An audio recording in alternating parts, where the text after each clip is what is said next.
Acuplus Interior and Electronics. മരുന്ന് വ്യാപാര സ്ഥാപനങ്ങളിൽ ഓപ്പറേഷൻ ഡബിൾ ചെക്ക് എന്ന പേരിൽ നടത്തിയ പരിശോധനയെ സ്വാഗതം ചെയ്യുന്നതായി all Kerala chemist and druggist association.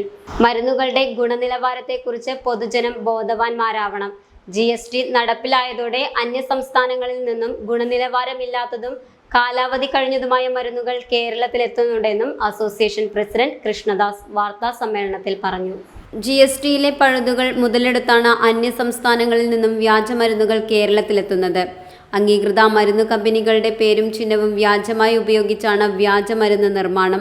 സർക്കാർ അംഗീകരിച്ച ലാഭവിഹിതത്തിൽ കൂടുതൽ ലാഭമെടുക്കുന്നതും അമിത വിലക്കുറവിൽ മരുന്ന് വിൽപ്പന നടത്തുന്ന മരുന്ന് ഷോപ്പുകളിലും തുടരെയുള്ള പരിശോധന ആവശ്യമാണ്. ഡ്രഗ്സ് കൺട്രോൾ ഇൻസ്പെക്ടർമാരുടെ കുറവും വാഹനമില്ലായ്മയും പരിശോധനയെ ബാധിക്കുന്നുണ്ടെന്നും കൃഷ്ണദാസ് പറഞ്ഞു.